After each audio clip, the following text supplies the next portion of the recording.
সচিবালয়ে আগুনে পড়ল কয়েকটি মন্ত্রণালয়ের গুরুত্বপূর্ণ নথি। দুর্ঘটনা নাকি নাশকতা, তদন্তের পরেই জানা যাবে আসল ঘটনা, জানালেন স্বরাষ্ট্র উপদেষ্টা।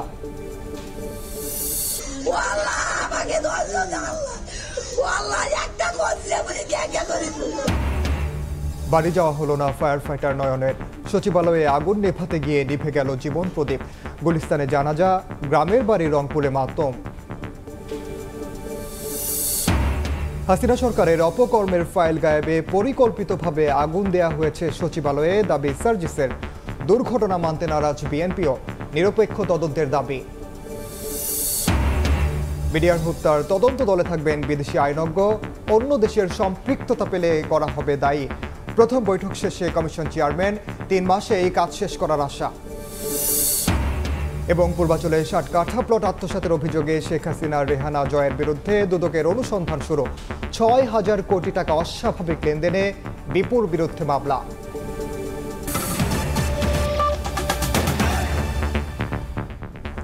সময় সংবাদের সঙ্গে আছি আমি ওমর ইনাল।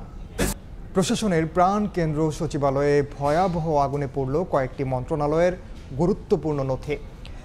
গভীর রাতে 7 নম্বর ভবনে লাগা আগুন ফায়ার সার্ভিসের 19 ইউনিটের 6 ঘন্টার চেষ্টায় নিয়ন্ত্রণে আসে। সহায়তায় ছিলেন সেনাবাহিনী, বিজেপি, র্যাব ও পুলিশ সদস্যরা। কাজ করার সময় রাস্তা পার হতে গিয়ে ট্রাক চাপায় এক ফায়ার ফাইটার নিহত ও একজন আহত হয়েছেন। আগুন লাগার কারণ জানাতে পারেনি ফায়ার সার্ভিস। এটি দুর্ঘটনা নাকি নাশকতা, তদন্তের পর জানা যাবে বলে জানিয়েছেন স্বরাষ্ট্র উপদেষ্টা।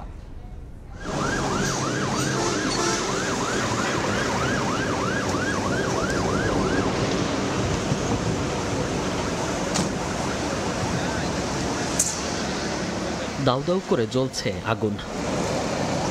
বুধবার রাত 1:52 হঠাৎই আগুন লাগে প্রশাসনের প্রাণকেন্দ্র সচিবালয়ের 7 নম্বর ভবনের 6ষ্ঠ তলায়। মুহূর্তেই তা ছড়িয়ে পড়ে 9 তলা পর্যন্ত। শুরুতে বিভিন্ন তলায় কয়েকটি আলাদা স্থানে আগুন জ্বলতে দেখা যায়। খবর পেয়ে প্রথম দফায় ঘটনাস্থলে পৌঁছে ফায়ার সার্ভিসের 8টি ইউনিট। আগুনের তীব্রতা বাড়তে থাকায় একে একে যোগ দেয় আরও 11টি ইউনিট। সহায়তায় যুক্ত হয় সেনাবাহিনী, বিজিবি, র্যাব, পুলিশ ও এপিবিএন সদস্যরা। আগুন নিয়ন্ত্রণে অব্যবস্থাপনার অভিযোগ করেন প্রত্যক্ষদর্শীরা। একটা সাধারণ জায়গায় আগুন লাগলে যে ব্যবহারটা করি, সেই ব্যবহারটা যদি বাংলাদেশ সচিবালয়ের ক্ষেত্রেও করি, তাহলে তো অবশ্যই প্রশ্ন থেকে যায়। ফায়ার সার্ভিসের এত ল্যাডার, এত গাড়ি, এত প্রযুক্তি থেকে লাভ কি? যদি এত বড় বাংলাদেশের একটা হৃৎপিণ্ড ফুলে যাচ্ছে, এটা যদি নিয়ন্ত্রণে নামতে না পারে। একটা ফায়ার সার্ভিস থেকে আগুন ধরায় নিবাচ্ছে, সেটাও বন্ধ করে দিচ্ছে। আগুন নিবানোর যে একটা তৎপরতা, যে একটা কার্যক্রম, এটা আমরা ফায়ার সার্ভিসের ভিতরে আমরা দেখতে পাই নাই। প্রশাসন তো অবশ্যই ব্যর্থ, ফায়ার সার্ভিসেও ব্যর্থ, এবং এই আজকে আগুন লাগানোর পিছনে রাষ্ট্রের যে ফুসফুস যাকে বলা হয়, যে সচিবালয় যেখান থেকে রাষ্ট্র পরিচালিত হয়, এই রাষ্ট্রের এই গুরুত্বপূর্ণ স্থাপনায় আগুন লাগার পিছনে অবশ্যই গভীর ষড়যন্ত্র কাজ করছে। আমাদের দেশের জন্য কারাই ষড়যন্ত্র করতে আছে। ভোরে ঘটনাস্থলে আসেন ফায়ার সার্ভিসের মহাপরিচালকও। জানান সচিবালয়ে আগুন নেভাতে গিয়ে ট্রাক চাপায় মারা গেছেন ফায়ার সার্ভিসের এক কর্মী। এছাড়া আগুন নেভাতে গিয়ে আহত হয়েছেন আরও কয়েকজন। তবে প্রাথমিকভাবে আগুন লাগার কারণ ও ক্ষয়ক্ষতির পরিমাণ জানাতে পারেনি ফায়ার সার্ভিস। কারণ সম্ভবত ইন্টেরিয়র ডেকোরেশন ছিল, এবং যে বিদ্যুৎ লাইন যেটা আছে, যখন এক জায়গায় আগুন ধরলে বিদ্যুৎ লাইনের মধ্যে সব জায়গায় ছড়ায় পড়ে, এটা হতে পারে। বাট ইনিশিয়াল কারণ আমরা এখনো বের করতে পারি নাই। আমাদের আগুন নেভানোর পর আমরা যখন সব জায়গায় সার্চ করব, তখন হয়তো আপনাদেরকে একটা ধারণা দিতে পারবো। আগুন লাগার 6 ঘন্টা পর ঘটনাস্থলে আসেন স্বরাষ্ট্র উপদেষ্টা। জানান দুর্ঘটনা নাকি নাশকতা তা জানা যাবে তদন্তের পর। পুরা সার্চ করার পরে কোনো কিছু পাওয়া যায় কিনা আমরা আপনাদের জানাতে পারবো। হাই পাওয়ার একটা তদন্ত কমিটি করে দেওয়ার জন্য। স্যার, প্রাথমিকভাবে আপনারা নাশকতা মনে করছেন কিনা? প্রাথমিকভাবে আমরা বলতে পারবো না, একটা ইনভেস্টিগেশনের পরে আমরা বলতে পারবো। আগুনে ক্ষতিগ্রস্ত 6ষ্ঠ থেকে 9ম তলায় রয়েছে যুব ও ক্রীড়া মন্ত্রণালয়, ডাক, টেলিযোগাযোগ ও তথ্য প্রযুক্তি, স্থানীয় সরকার এবং সড়ক পরিবহন ও সেতু মন্ত্রণালয়। মনির হোসাইন, সময় সংবাদ, ঢাকা।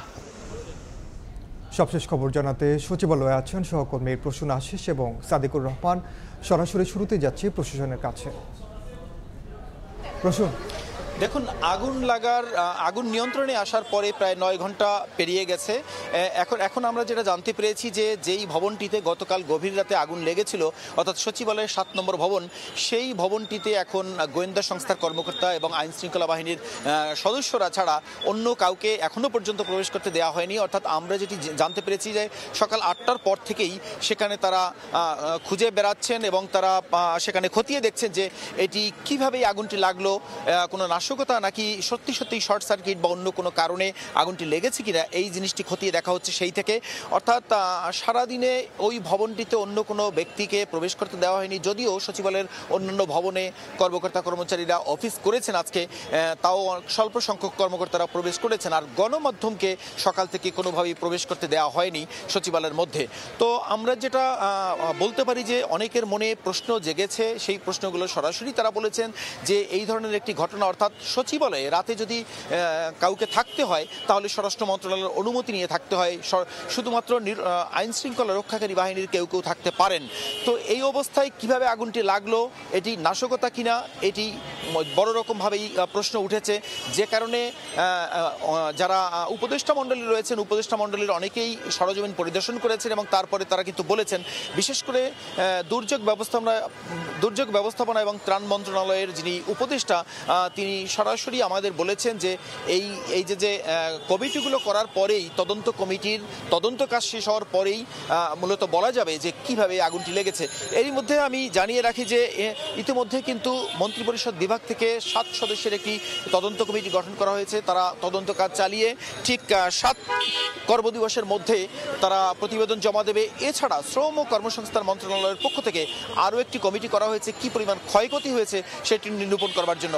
আরেকটি বিষয় আমরা জানিয়েছি যে সমস্ত মন্ত্রণালয়গুলো ক্ষতিগ্রস্ত হয়েছে, প্রত্যেকটি মন্ত্রণালয় থেকেই একটি করে কমিটি গঠন করা হবে কি পরিমাণ ক্ষয়ক্ষতি হয়েছে সেটি নিরূপণ করবার জন্য। আর জানিয়ে রাখতে চাই যে ভবনটি ক্ষতিগ্রস্ত হয়েছে, সেই ভবনের সবচেয়ে বেশি ক্ষতিগ্রস্ত হয়েছে শ্রম ও কর্মসংস্থান মন্ত্রণালয়ের, এরপরে ক্ষতিগ্রস্ত হয়েছে ডাক ও টেলিযোগাযোগ এবং তথ্য প্রযুক্তি মন্ত্রণালয়ের ক্ষতি হয়েছে, সড়ক পরিবহন ও সেতু মন্ত্রণালয়ের ক্ষতি হয়েছে এবং স্থানীয় সরকার মন্ত্রণালয়ের সবচেয়ে বেশি ক্ষতি হয়েছে। এই 4টি মন্ত্রণালয়ের নথিপত্র পুরোপুরি ভস্মীভূত হয়ে গেছে, আসবাবপত্র ভস্মীভূত হয়ে গেছে।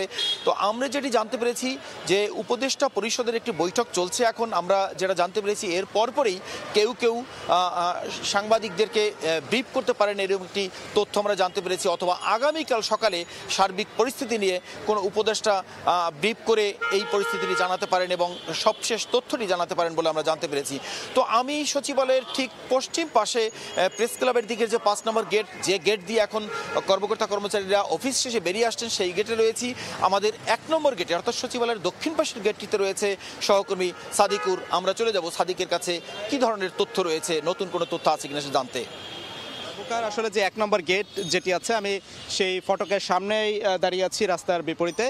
এখানে আমি আসলে যেটা দেখতে পাচ্ছি যে মানুষের কিন্তু উৎসব জনতা কিন্তু এখানে রয়েছে, তেমনই কিন্তু আসলে আইন শৃঙ্খলা রক্ষা বাহিনী কিন্তু সতর্ক অবস্থানে আছে এবং এখানে সেনাবাহিনীর সদস্যদেরকেও কিন্তু আমরা দেখেছি কড়া নিরাপত্তার মধ্যে আছে। যদিও এই রাস্তাটি কিন্তু এদিক দিয়ে যে রিক্সা সহ যে গণপরিবহন এগুলো কিন্তু চলাচল করছে। এটা আসলে বা অনেকেই বিষয়টা নিয়ে আসলে প্রশ্ন তুলেছেন যে সচিবালয়ের মতো একটা গুরুত্বপূর্ণ জায়গা যেখানে এই ধরনের ঘটনা ঘটেছে, এখনো পর্যন্ত সেখানে নিরাপত্তার বিষয়টি কিন্তু ওরকম জোরদার করা হয়নি।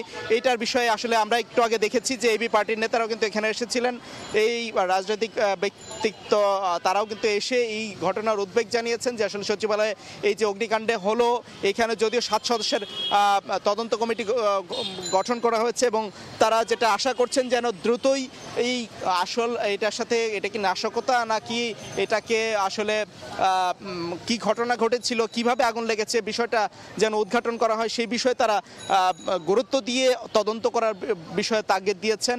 এবং আমরা আসলে জানেন যে আসলে যে বিষয়টা গতকালকে ঘটেছে রাত্রেবেলা প্রায় 2টার কাছাকাছি সময়ে এই 7 নম্বর ভবনে কিন্তু অগ্নিকাণ্ডের ঘটনা ঘটে এবং ফায়ার সার্ভিস আসার পরপর কিন্তু দেখা যায় একে একে মোট 19টি ইউনিট কিন্তু যোগ দেয় আগুন নেভানোর কাজে এবং আগুন নিভিয়ে আগুন নিভে যায়, নিয়ন্ত্রণে আসে। কিন্তু তারপরও দেখা যায় এখন এই যে ঘটনাটি ঘটলো, এই ধরনের ঘটনা আসলে খুব উদ্বেগজনক এবং এতে আসলে কি কোনো নাশকতা ছিল কিনা এই বিষয়টি খতিয়ে দেখার পাশাপাশি যাতে এই ধরনের ঘটনা না ঘটে সেজন্য আইনশৃঙ্খলা রক্ষা বাহিনীর প্রতি বিশেষ সতর্ক দেয়া এবং এই সব ক্ষেত্রে তারা আর বেশি কঠোর হওয়ার জন্য বলেছেন, যেন নজরদারি আরও বাড়ানো হয়। সচিবালয়ের সহ যেসব স্থাপনা আছে কেপিআই সহ অন্যান্য গুরুত্বপূর্ণ স্থাপনায় যেন পুলিশের পাশাপাশি সেনাবাহিনীও যেন তৎপর থাকে সেই বিষয়টা কিন্তু বেশি গুরুত্ব দেওয়া হয়েছে।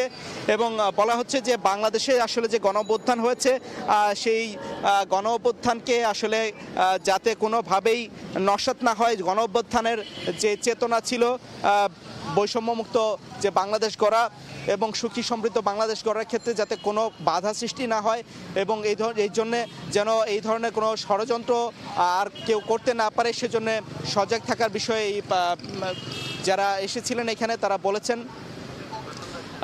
আসলে এই বিষয়টা আসলে আমরা দেখেছি যে পুলিশের পাশাপাশি এখানে যে আইনশৃঙ্খলা রক্ষা বাহিনীর যে সেনাবাহিনী তারাও কিন্তু তৎপর রয়েছেন যাতে এখানে অন্য কোনো ধরনের বিশৃঙ্খলা না হয়। এবং যদিও আমরা দেখেছি সাধারণ মানুষ, গণমাধ্যম কর্মী সহ আরও অনেকেই এখানে জড়ো হয়েছেন। এই রাস্তাটি আসলে এখনও যান চলাচল করছে, এদিক দিয়ে ব্যক্তিগত যান এবং প্রাইভেট এবং পাবলিক সার্ভিসও চলাচল করছে। এখনো পর্যন্ত এই ছিল এখান থেকে সবশেষ তথ্য। সরাসরি যুক্ত ছিলাম সচিবালয়ে। সকালে গ্রামের বাড়ি যাওয়ার কথা ছিল ফায়ার ফাইটার নয়নের, কিন্তু মধ্যরাতে সচিবালয়ে আগুন লাগলে ডাক পড়ে সেখানে যাওয়ার। আগুন নেভাতে যখন আপ্রাণ চেষ্টা চালিয়ে যাচ্ছিলেন তখনই নয়নের প্রাণ কেড়ে নেয় বেপরোয়া ট্রাক। দুপুরে গুলিস্তানের ফায়ার সার্ভিসের সদর দফতরে তার নামাজে জানাজা অনুষ্ঠিত হয়। দুর্ঘটনার দায় স্বীকার করে দ্রুতই দোষীদের শাস্তি নিশ্চিতের আশ্বাস দিয়েছেন স্বরাষ্ট্র উপদেষ্টা। সচিবালয়ে তখন আগুন নেভানোর আপ্রাণ চেষ্টা চলছে, ফায়ার ফাইটারদের দৌড়ঝাঁপ। দায়িত্ব পালনে তেজগাঁও থেকে ছুটে গিয়েছিলেন সোয়ানুজ্জামান নয়নও, যুক্ত হন আগুন নেভানোর কাজে। পানির পাইপ সংযোগ দিতে সচিবালয়ের রাস্তা পার হওয়ার সময় বেপরোয়া গতির একটি ট্রাক ধাক্কা দেয় তাকে। ঢাকা মেডিকেলে নেওয়া হলেও বাঁচানো যায়নি নয়নকে। বৃহস্পতিবার সকালেই ছুটিতে বাড়িতে যাওয়ার কথা ছিল নয়নের। রাতেই গুছিয়ে রেখেছিলেন ব্যাগ, কিন্তু তার হলো না। বাড়িতে যাওয়ার কথা ছিল আজকে, কিন্তু আল্লাহ তো তার আগে নিয়ে গেল।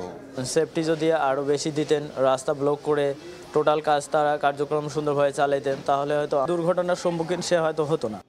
আল্লাহু আকবার। দুপুরে ঢাকা মেডিকেল কলেজ মর্গে ময়নাতদন্ত শেষে গুলিস্তানে ফায়ার সার্ভিসের সদর দপ্তরে নয়নের জানাজা অনুষ্ঠিত হয়। সেখানে এই দুর্ঘটনায় ব্যর্থতার জন্য দায়ী করা হয় উপস্থিত স্বরাষ্ট্র উপদেষ্টাকে। তার পরিবারের ভরণ পোষণ আমি মনে করি বা আমার দাবি এবং আমার চাওয়া সরকার থেকে বহন করা দরকার। দুর্ঘটনার দায় স্বীকার করে স্বরাষ্ট্র উপদেষ্টা জাহাঙ্গীর আলম চৌধুরী বলেন, দোষীদের শাস্তি নিশ্চিত করা হবে। এই বিচার তো অবশ্যই হবে। আমার একটা কর্মী মারা গেল, এটা আমার একটা ব্যর্থতা না। আমরা ট্রাক চালককে ধরে ফেলছি এবং তারা আমরা আইনের আওতায় অবশ্যই নিয়ে আসবো। এদিকে নয়নের মৃত্যুর খবরে শোকের ছায়া নেমে এসেছে রংপুরের মিঠাপুকুরে তার গ্রামের বাড়িতে। ঘাতক চালকের শাস্তির দাবি জানান স্বজন ও এলাকাবাসী।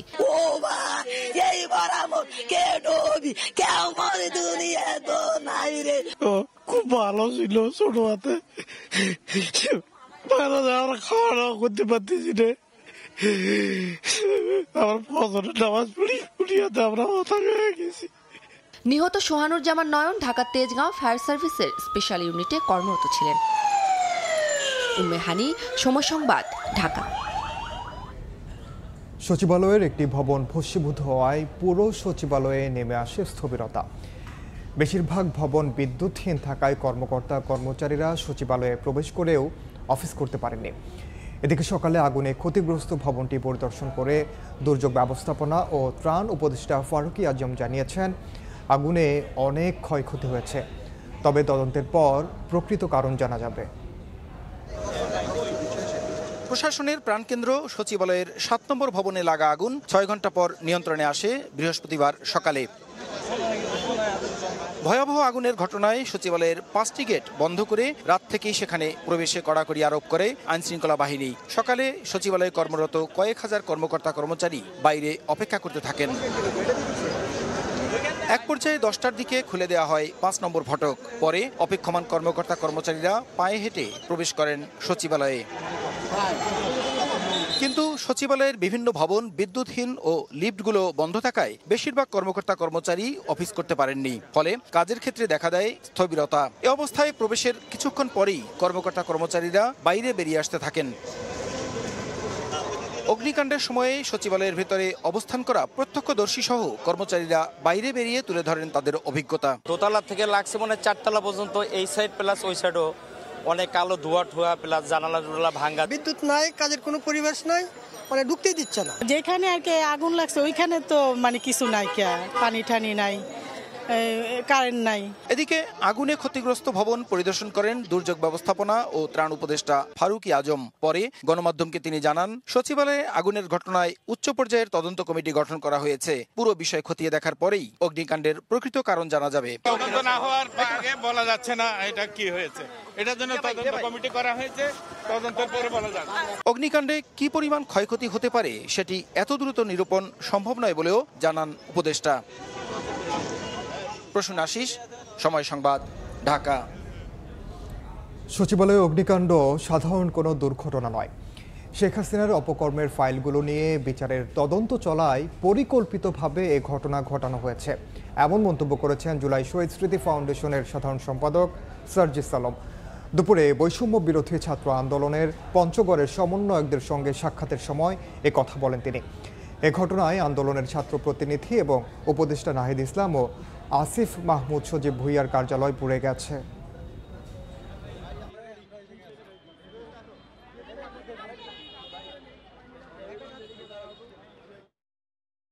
সচিবালয়ে যেভাবে আগুন লেগেছে এবং এটার ধরন যেমন, অবস্থান যেমন, এটা কখনোই সাধারণভাবে বা ন্যাচারালি বা কোনো দুর্ঘটনাবশত কোনো আগুন হতে পারে না। খুনি সেখানে বিভিন্ন দালাল ছিল, বিভিন্ন অন্যায় অপকর্ম দুর্নীতি ছিল। এগুলোর যে ফাইলগুলো, এই ফাইলগুলো যখন তারা বিভিন্নভাবে এগুলো নিয়ে তদন্ত করছিল, এই ফাইলগুলো সংরক্ষণ করছিল বিচারের জন্য, ঠিক তখনই এই সচিবালয় এরকম একটি প্ল্যান করে এরকম অগ্নিকাণ্ড ঘটনা হয়েছে। শেখ হাসিনা ও তার দোসরদের বাঁচাতে এই সচিবালয়ে পরিকল্পিতভাবে আগুন দেওয়া হয়েছে বলে অভিযোগ করেছেন বিএনপি নেতারা। সুষ্ঠুভাবে ঘটনা তদন্ত করে সত্য উদ্ঘাটনের আহ্বান তাদের।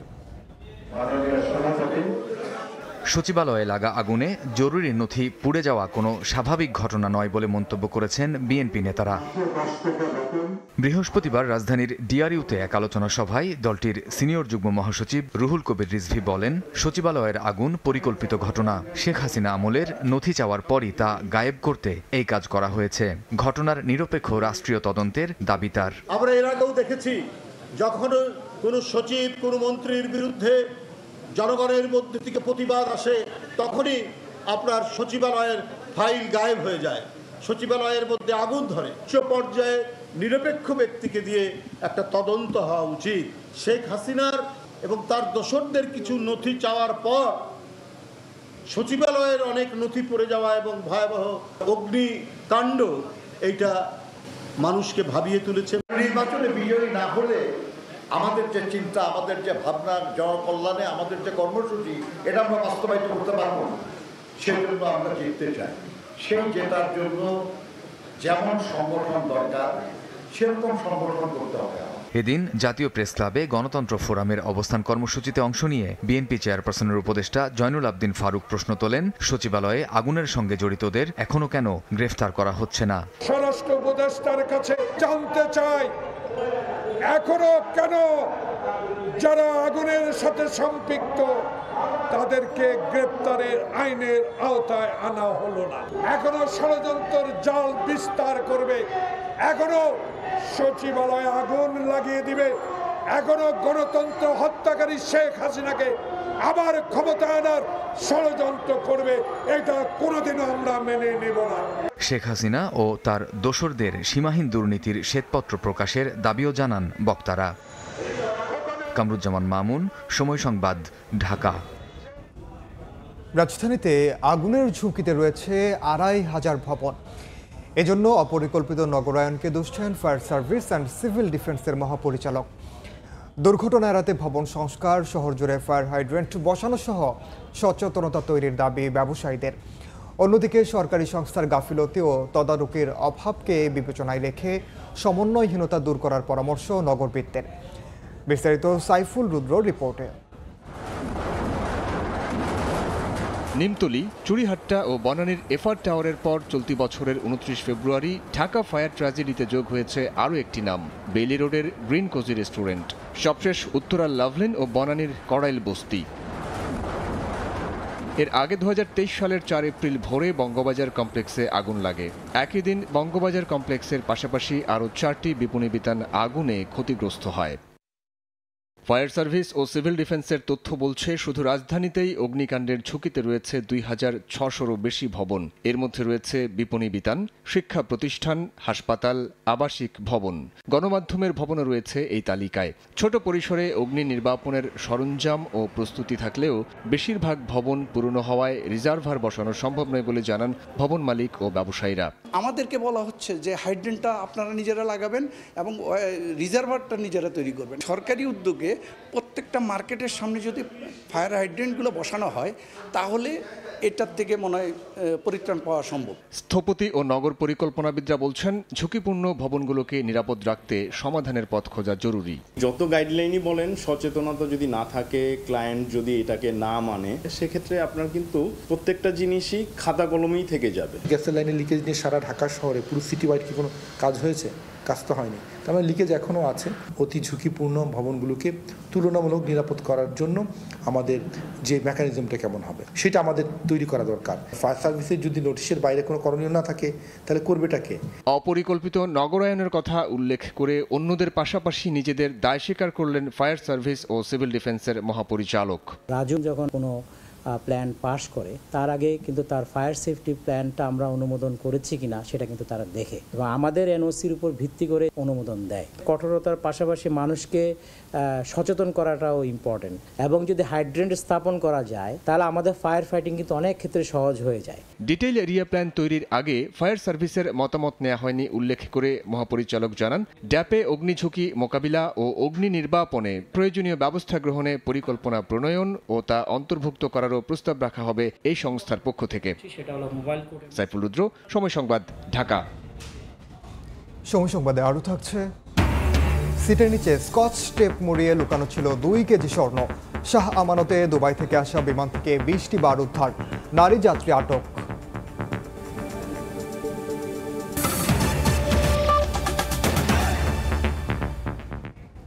অনুমান নয়, যথাযথ তথ্য প্রমাণের ভিত্তিতেই বিডিআর হত্যাকাণ্ডে বিদেশি ষড়যন্ত্র ও বিদেশি রাষ্ট্রের সম্পৃক্ততা নির্ণয় করা হবে বলে জানিয়েছেন কমিশনের চেয়ারম্যান।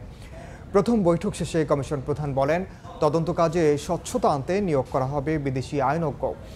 আর হত্যাকাণ্ডে জড়িতদের মধ্যে বিদেশে থাকা ব্যক্তিদের দেশে ফেরানো না গেলে বিদেশেই জিজ্ঞাসাবাদের চেষ্টা করা হবে। 2009 সালের 25 ও 26 ফেব্রুয়ারি তৎকালীন বিডিআর সদর দপ্তর পিলখানায় 57 জন সেনা কর্মকর্তাকে হত্যা করা হয়। হত্যাযজ্ঞের সঙ্গে জড়িত দেশি বিদেশি ষড়যন্ত্র, প্রকৃত ঘটনার স্বরূপ উদ্ঘাটন এবং অপরাধীদের চিহ্নিত করতে জাতীয় স্বাধীন পূর্ণাঙ্গ তদন্ত কমিশন গঠিত হয়। বৃহস্পতিবার বিজিবি সদর দফতরে অনুষ্ঠিত হয় কমিশনের প্রথম বৈঠক। বৈঠক শেষে কমিশনের চেয়ারম্যান অবসরপ্রাপ্ত মেজর জেনারেল আলম ফজলুর রহমান সাংবাদিকদের জানান, তারা কোনো চাপের কাছে নতি স্বীকার না করে নিরপেক্ষভাবে তদন্ত কাজ চালাবেন এবং তা নির্ধারিত সময় 3 মাসের মধ্যেই শেষ করা হবে। জানান, আইনি সহায়তার স্বচ্ছতা নিশ্চিতে দেশীয় আইনজ্ঞের পাশাপাশি 2 জন বিদেশি আইনজ্ঞ নিয়োগ করা হবে।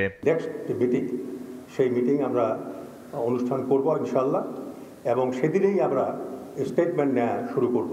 আমরা 2 জন বাংলাদেশ থেকে আমাদের এই কমিশনের সঙ্গে অ্যাটাচ করতে আমরা প্রধান উপদেষ্টা দৃষ্টি আকর্ষণ করব চিঠির মাধ্যমে। আর একটা হলো, যেহেতু বিদেশি শক্তিকে আমাদেরকে আইডেন্টিফাই করতে বলা হয়েছে, কাজে এই বিষয়টা আন্তর্জাতিক হয়ে গেছে। অতএব আমি আন্তর্জাতিক বানের বিদেশে 2 জন আইনজ্ঞ আমাদের এই কমিশনের সঙ্গে সম্পৃক্ত করার জন্য আবেদন আমরা জানাবো। কমিশন প্রধান বলেন, হত্যাকাণ্ডে জড়িত কেউ বিদেশে থাকলে পররাষ্ট্র মন্ত্রণালয়ের মাধ্যমে ফেরানোর চেষ্টা করা হবে, না হলে সেখানেই জিজ্ঞাসাবাদের ব্যবস্থা করা হবে। তারা কোথায় আছেন, কোন দেশে আশ্রয় নিয়েছেন, প্রয়োজন হলে আমরা ওই দেশের সঙ্গে আলোচনা করে যদি এক্সট্রাডিট করা সম্ভব না হয় তাহলে আমরা টিম পাঠাবো সেখানে তাদেরকে টেস্টিফাই করার জন্য, তাদের স্টেটমেন্ট নেওয়ার জন্য। অনুমান নয়, তথ্য প্রমাণের ভিত্তিতেই বিদেশি ষড়যন্ত্র ও বিদেশি রাষ্ট্রের সম্পৃক্ততা নির্ণয় করা হবে বলে জানান কমিশনের চেয়ারম্যান।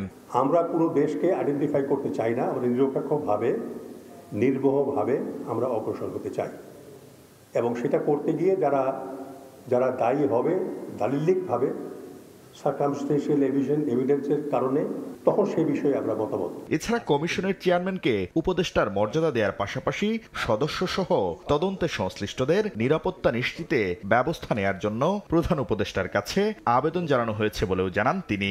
দেশের স্বার্থে, জাতির স্বার্থে। শাকির আহমেদ, সময় সংবাদ, ঢাকা।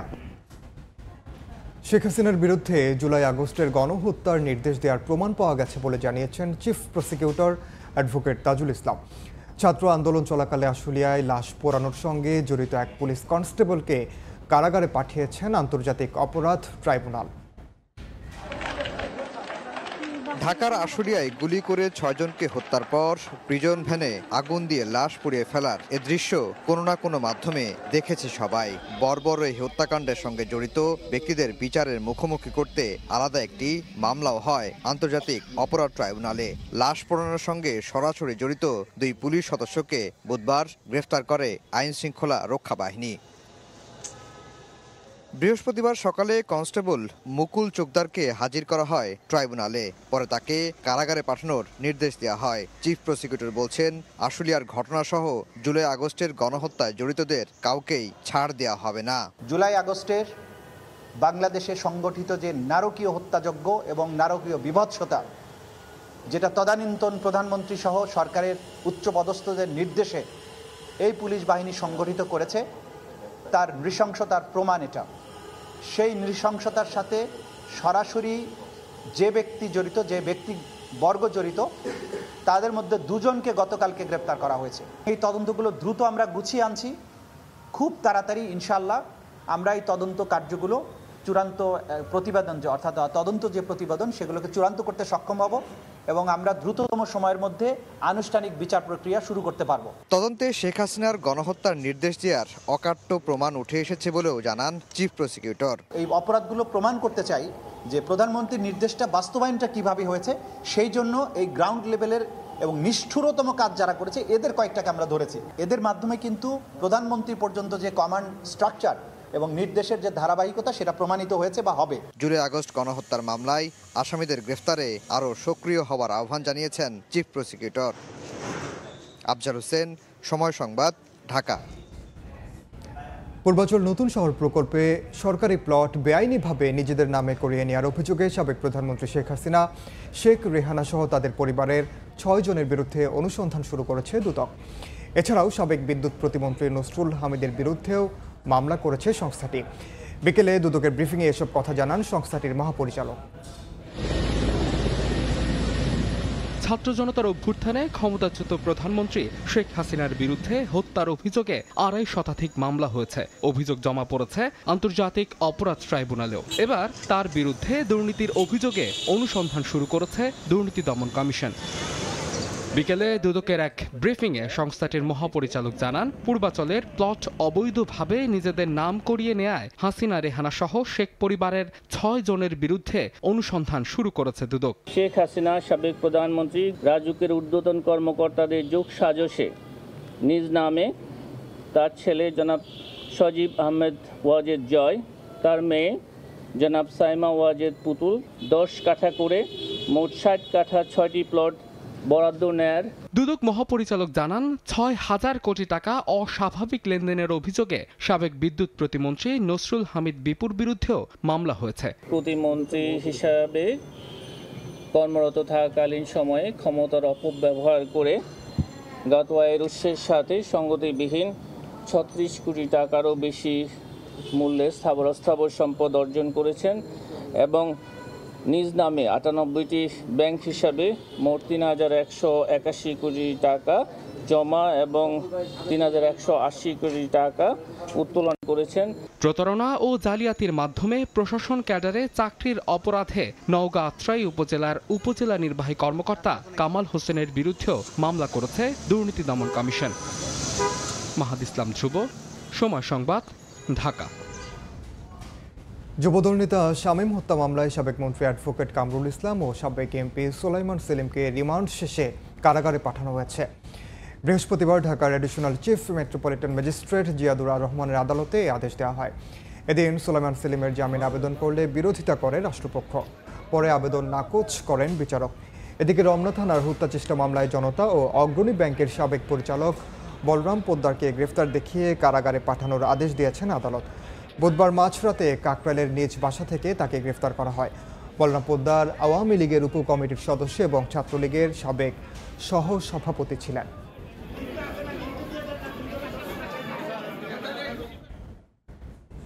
জুলাই আগস্ট অভ্যুত্থানের খবর।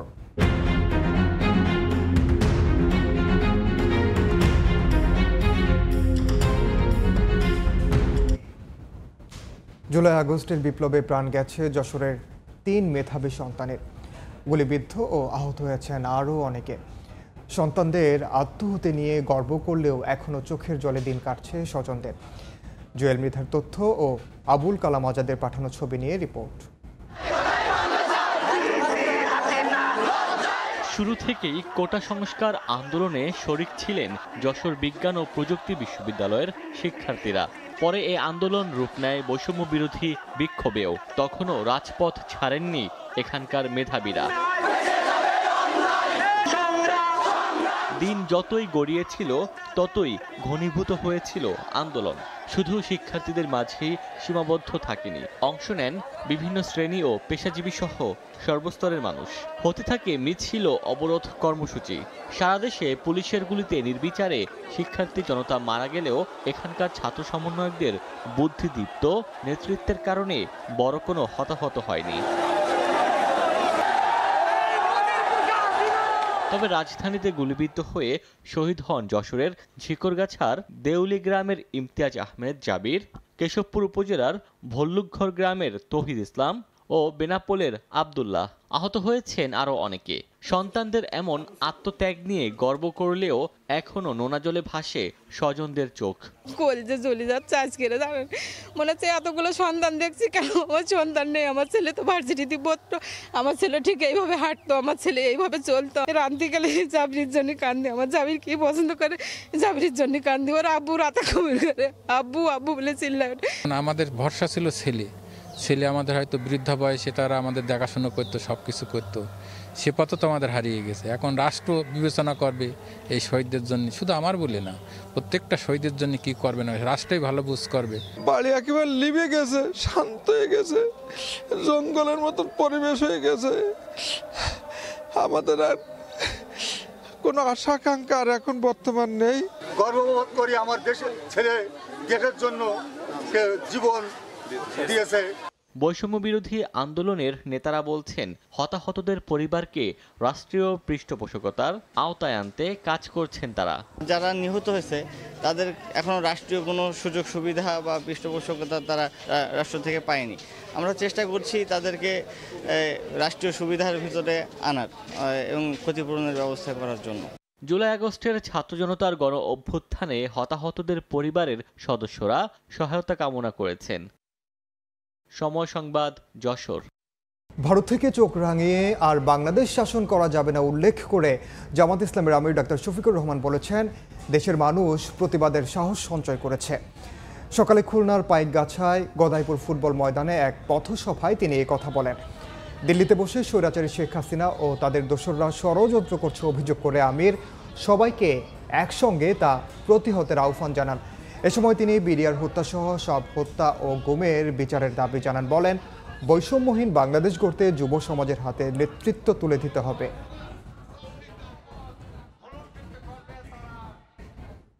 বাংলাদেশকে, বাংলাদেশের জনগণকে সম্মান দিতে শিখুন। ভারত থেকে চোখ রাঙাই আর বাংলাদেশ শাসনের চিন্তা করবেন না। বাংলাদেশের মানুষ এখন চোখে চোখ রেখে কথা বলার সাহস সঞ্চয় করে। আসলে তিনি প্রধানমন্ত্রী ছিলেন না, তিনি ছিলেন সেবা দাসী। এই জন্য তিনি দাসত্বের শৃঙ্খলে বাংলাদেশের জনগণকে তিনি বন্দী করতে চেয়েছিলেন। আলহামদুলিল্লাহ, আমাদের সন্তানদের নেতৃত্বে সেই শৃঙ্খল জাতি ভেঙে ফেলেছে। রাজধানীতে দুর্ধর্ষ হয়ে উঠেছে ছিনতাইকারীরা। প্রকাশ্যে চাপাতি দিয়ে কুপিয়ে ছিনিয়ে নিচ্ছে সবকিছু। গত আড়াই মাসে রাজধানীতে হওয়া ৫৪ ছিনতাই মামলার বেশিরভাগের চিত্রই এরকম। অপরাধ বিশ্লেষকরা বলছেন, আইন শৃঙ্খলা বাহিনীর নিষ্ক্রিয়তায় অপরাধীরা আরও বেশি দুর্ধর্ষ হচ্ছে। সব বাহিনীর সমন্বিত অভিযানের পরামর্শ বিশ্লেষকদের। মাসুদুর রহমানের রিপোর্ট। ১৭ ডিসেম্বর ভোর ৪:৩২ রাজধানীর কলাবাগানের ডলফিন গলি। সিসিটিভি ফুটেজে দেখা যাচ্ছে রাস্তায় দাঁড়িয়ে আছে এক দম্পতি। মোটরসাইকেলে এসে বড় চাপাতি বের করে মহিলার কাঁধে থাকা ব্যাগের বেল্ট কেটে ছিনিয়ে নেয় সেটি। চাপাতির ভয় দেখিয়ে নিয়ে নেয় সঙ্গে থাকা সবকিছুই। ছেলেটির ফোন ছিনিয়ে নিতে চাপাতি দিয়ে এলোপাথারি কোপাতে থাকে ছিনতাইকারীরা। এই ঘটনার ফুটেজ খুঁজতে গিয়ে একই জায়গায় ১৪ ডিসেম্বর ভোরেও এক নারীকে হেনস্থা ও চাপাতি দিয়ে কুপিয়ে ছিনতাইয়ের ঘটনাও সামনে আসে। ৩ জন চলে আসে আর কি। 2 জনের হাতে দুটো চাপাতি ছিল, দুইটাই সেম। আমার ওয়াইফকে চাপাতি দিয়ে করে মানে ধরে। আমার ওয়াইফের কাছে আইফোন 13 ছিল, ওটাও নিয়ে নেয়। হাতের রিং ছিল, সোনার রিং, ওটাও নিয়ে নেয়।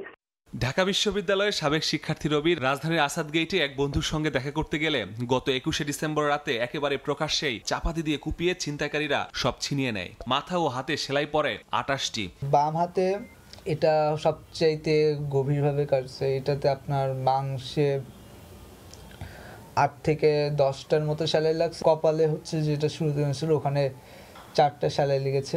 ডিএমপি তথ্য বলছে, অক্টোবরে রাজধানীতে ছিনতাইয়ের মামলাই হয়েছে 20টি, নভেম্বরে 27টি আর ডিসেম্বরের 10 দিনেই 7টি। গত 4 মাসে ছিনতাইকারীর হাতে প্রাণ গেছে 7 জনের। অপরাধ বিশ্লেষকরা বলছেন, আইন শৃঙ্খলা বাহিনীর নিষ্ক্রিয়তায় বেপরোয়া হয়ে উঠেছে ছিনতাইকারীরা। আইন শৃঙ্খলা বাহিনীর পক্ষ থেকে এই ধরনের অপরাধীরা এখন যারা অপরাধ করছে এদের বিরুদ্ধে বা এদের ক্ষেত্রে খুব জোরালো এবং কার্যকরী কোনো ব্যবস্থা কিন্তু গ্রহণ করা যাচ্ছে না, এবং সেটা আমরা দেখছিও না। যখন এই ধরনের বাস্তবতা তৈরি হবে তখন এই ধরনের অপরাধপ্রবণ ব্যক্তি অথবা অপরাধ প্রবণতা তখন বাড়বে। তবে ডিএমপির দাবি, পুলিশ তৎপর আছে, অপরাধ হলেই আসামিদের গ্রেপ্তার করছেন তারা। তৎপরতা ডিএমপির পক্ষ থেকে সেটা অনেকাংশে বৃদ্ধি পেয়েছে এবং থানা পুলিশের পাশাপাশি ডিবি কাজ করছে এবং যারা অপরাধী তাদেরকে আইনের আওতায় নিয়ে আসার জন্য আমরা দিনরাত কঠোর পরিশ্রম করে যাচ্ছি। ছিনতাই প্রতিরোধে চেকপোস্ট ও টহল বাড়ানো হয়েছে বলে জানিয়েছে ডিএমপি। মাসুদুর রহমান, সময় সংবাদ, ঢাকা। দেশে আইন শৃঙ্খলা পরিস্থিতির অবনতি হচ্ছে এটা বলার সুযোগ নেই। বর্তমান পরিস্থিতি সেনাবাহিনীর নজরদারিতে আছে বলে জানিয়েছেন সেনা সদরের colonel staff colonel Intekhab Haider Khan. রাজধানীতে এক সংবাদ সম্মেলনে তিনি একথা বলেন। সেনাবাহিনী মোতায়েন হয়েছে সরকারের সিদ্ধান্তে, সরকারের সিদ্ধান্তেই সেনাবাহিনী প্রত্যাহার করা হবে। এখন এটার বিচার সরকার করবেন যে কতদিন দরকার। দেশের সার্বভৌমত্বের নিরাপত্তার ঝুঁকি আমরা এই মুহূর্তে ওইরকম তেমন কিছু দেখছি না, বাট আমাদের কক্সবাজার জেলায় যারা নিয়োজিত আছেন তারা সবসময় তৎপর আছেন। অবনতি শব্দটা রিলেটিভ, স্ট্যাটিস্টিক্যালি অবনতি হয়নি, বাট হ্যাঁ অনেক ঘটনা ঘটছে এবং এটা আমাদের নজরদারিতেও আছে। ময়মনসিংহে ডাম্প ট্রাকের চাপায় প্রাণ গেল একই পরিবারের 4 জনের। আহত হয়েছেন 2 জন। সকালে সিএনজি অটোরিকশায় করে নেত্রকোনা যাওয়ার পথে এ দুর্ঘটনা ঘটে। আইনি প্রক্রিয়া শেষে লাশগুলো পরিবারের কাছে হস্তান্তর করেছে পুলিশ। অসুস্থ স্বজনকে দেখতে যাওয়ায় কাল হলো। ময়মনসিংহে ড্রাম ট্রাক চাপায় প্রাণ গেল একই পরিবারের 4 জনের। স্বজনদের আহাজারিতে ভারী হাসপাতাল এলাকা। বৃহস্পতিবার সকালে গাজীপুরের শ্রীপুর থেকে অসুস্থ শ্বশুরকে দেখতে পোশাক কারখানা শ্রমিক আব্দুর রাশিদ ও তার পরিবারের সদস্যরা একটি সিএনজি চালিত অটোরিকশায় করে নেত্রকোনায় যাচ্ছিল। পথে তারাকান্দার গাছতলা এলাকায় পৌঁছালে বিপরীত দিক থেকে আসা একটি ড্রাম ট্রাক অটোরিকশাটিকে চাপা দেয়। এতে ঘটনাস্থলেই 2 জনের মৃত্যু হয়। আহত হন 4 জন। তাদের উদ্ধার করে ময়মনসিংহ মেডিকেল কলেজ হাসপাতালে নেওয়া হলে আরও 2 জনকে মৃত ঘোষণা করেন চিকিৎসক। আম্মা এই রুমে, তবে আমি আম্মা যেহেতু এই রুমে আম্মার কাছে আসি নাই, যেহেতু আব্বা ওইদিকে আছে, স্যালেন চলতেছে, খবর পাইছি ইমার্জেন্সিতে, তাহলে ওই জায়গায় আমি গেছি আব্বার কাছে। যে আছে তার কাছে আগে যাই, তো যাই দিয়ে যে আব্বাও নেই। ওই কয়া 12:40 কথা করছি, সকাল 7টা বাজে আমার ময়নার খবর গেছে, আমার ময়না অ্যাক্সিডেন্ট হয়েছে।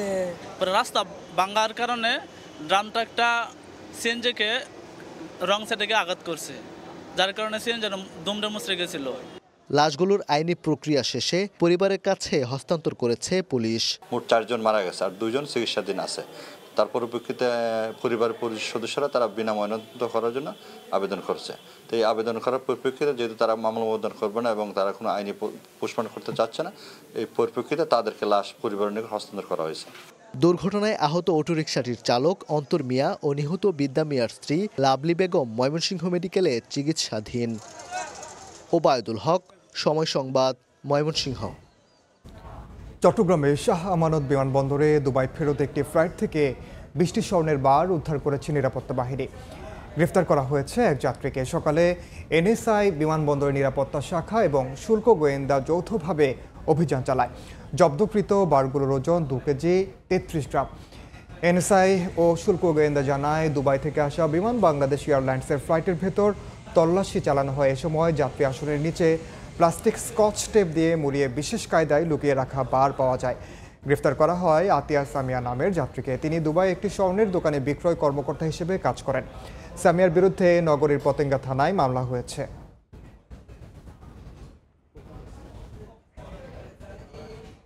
চাঁদপুরে জাহাজে নাবিকসহ 7 নৌযান শ্রমিক হত্যার প্রতিবাদে সিরাজগঞ্জে বিক্ষোভ মিছিল ও সমাবেশ হয়েছে।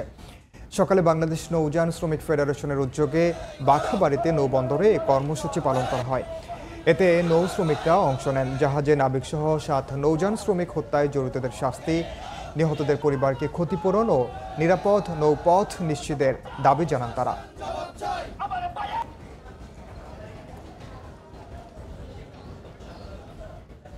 সময় সংবাদে আরও থাকছে। বিপিএল সামনে রেখে আনুষ্ঠানিক অনুশীলন ঢাকা ও চিটাগং ও বরিশালের। সাকিব না থাকায় কিছুটা হলেও রং হারাবে আসর, বললেন সুজন।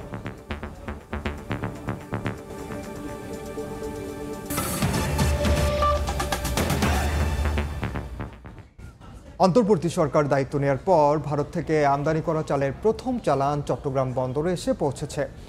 উন্মুক্ত আন্তর্জাতিক দরপত্রের মাধ্যমে আমদানি হওয়া প্রায় 24,500 টন চাল নিয়ে এমভি টানিস ড্রিম জাহাজটি সকালে বন্দরের জেটিতে নোঙর করে। চাল আমদানি হওয়ায় ঊর্ধ্বমুখী বাজারে সরবরাহ বাড়ার পাশাপাশি দামে ইতিবাচক প্রভাব পড়বে বলে আশা খাদ্য মন্ত্রণালয়ের। নুরজামাল আতিকের ক্যামেরায় বিস্তারিত জানাচ্ছেন ফেরদৌস লিপি। ভারত থেকে আমদানি করা 24,690 টন সেদ্ধ চাল নিয়ে বৃহস্পতিবার সকাল 10টার দিকে চট্টগ্রাম বন্দরের 11 নম্বর জেটিতে নোঙর করে এমভি টানিস ড্রিম জাহাজটি। এই সময় উপস্থিত ছিলেন খাদ্য মন্ত্রণালয় ও সংশ্লিষ্ট শিপিং এজেন্সির ঊর্ধ্বতন কর্মকর্তারা। কর্মকর্তারা জানান, চুক্তি অনুযায়ী ভারত থেকে আসবে 50,000 টন চাল। G2G চুক্তির আওতায় এই চাল আমদানি করা হয়েছে। যখন সরবরাহ বাড়বে তখন এটা স্বাভাবিক স্টেবল অবস্থায় ফিরে আসার কথা। তো আমরা যেহেতু সরবরাহ বাড়াচ্ছি, স্বাভাবিকভাবেই সেটা তো কমার কথা। আমদানি করা চালের নমুনা সংগ্রহের পর পাঠানো হয়েছে ভৌত পরীক্ষার জন্য। এই কাজ শেষে শুরু হবে খালাস প্রক্রিয়া। সাধারণত 2 দিন 2.5 দিনের মধ্যে পৌঁছে গেছে। ওখানে 22 তারিখে সেল করছিল। এটা গতকাল বিকাল 3টা 30 মিনিটে আসছিল। আমাদের আউটার অ্যাঙ্করে যে বি অ্যাঙ্করে আসছিল, মানে ব্রাভো অ্যাঙ্করে।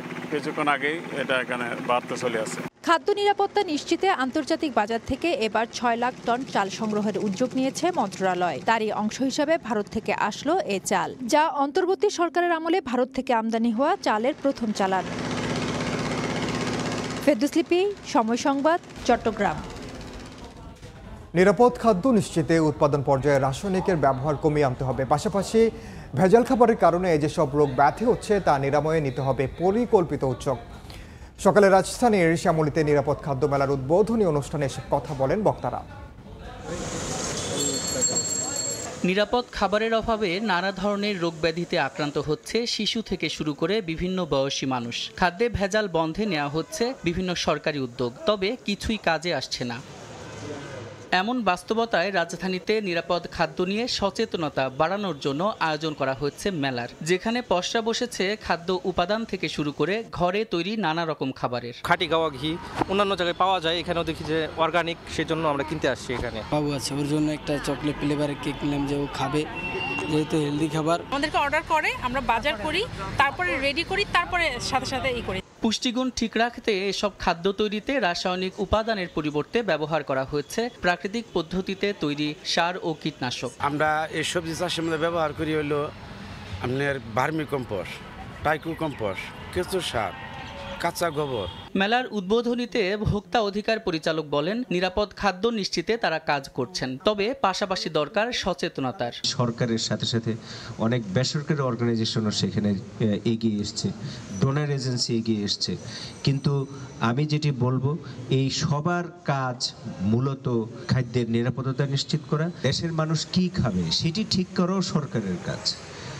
শুধু রাস্তাঘাট বানাইলে সরকারের কাজ হয়ে যায়, আমরা খুশি হয়ে ভোট দিয়ে দিই, বিষয়টা এমন যেন না হয়। বৃহস্পতিবার রাজধানীর শ্যামলীতে আয়োজিত একদিনের এই মেলায় মোট স্টল আছে 27টি।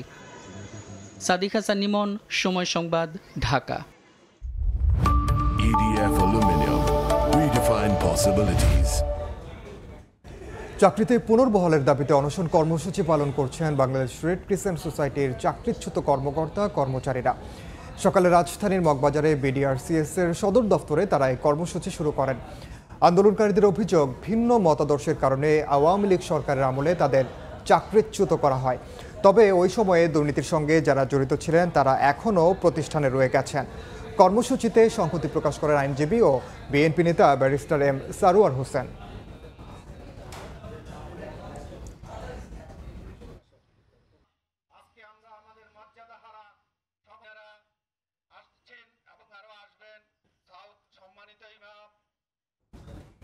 দেশের বাইরের খবর, গাজায় হাসপাতালের পাশে ইসরায়েলের হামলায় 5 সাংবাদিক নিহত হয়েছেন।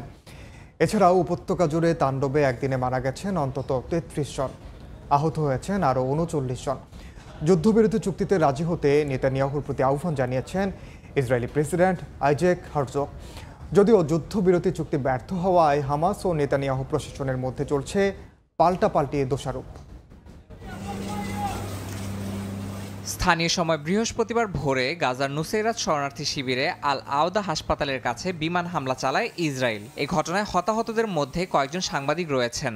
আল জাজিরা জানায়, আল কুদস টুডে চ্যানেলের সাংবাদিকদের সম্প্রচার ভ্যানটি ইসরায়েলি হামলার শিকার হয়।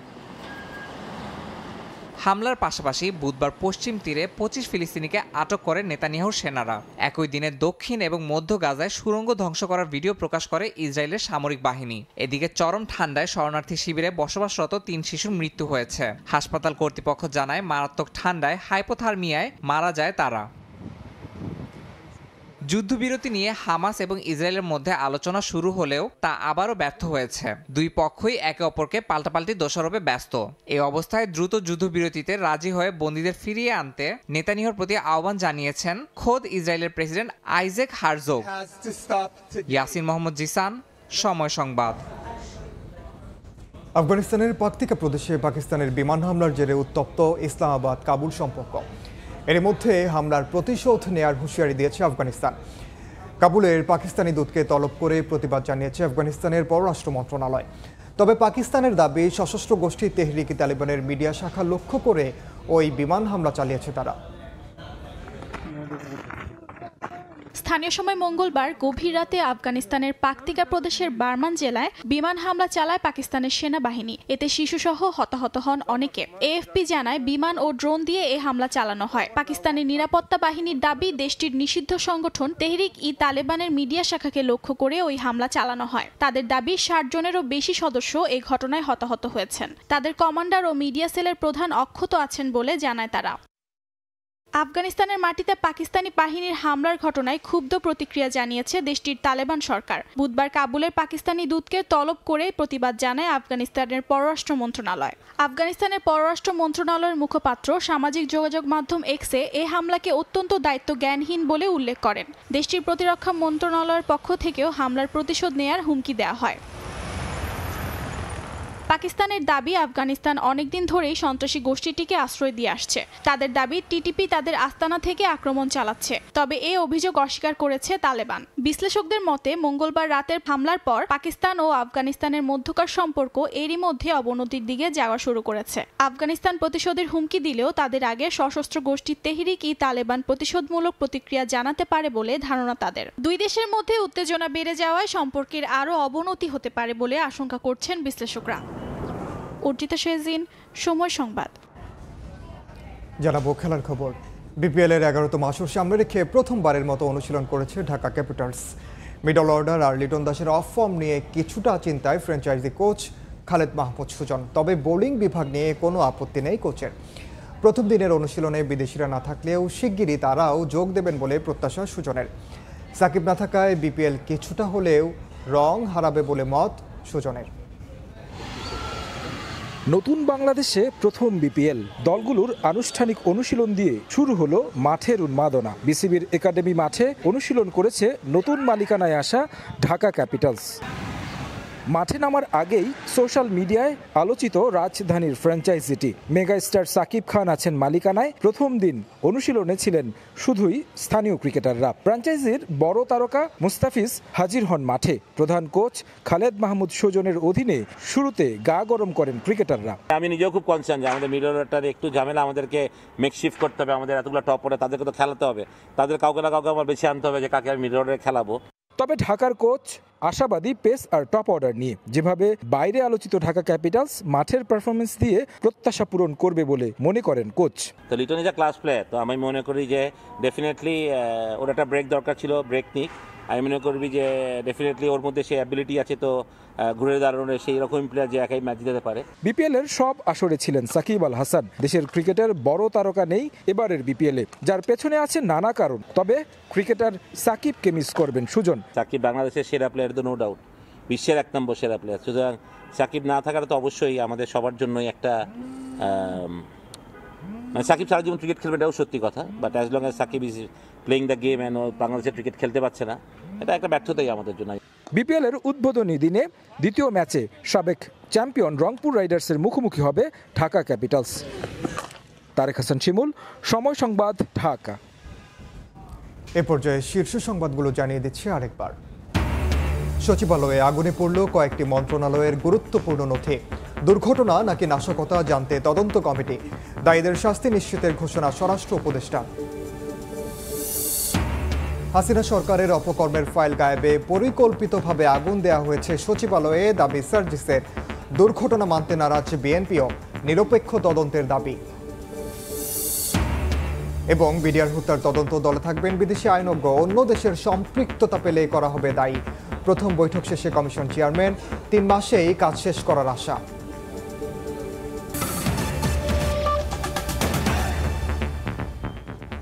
এই ছিল সময় সংবাদের সঙ্গে থাকুন সময়।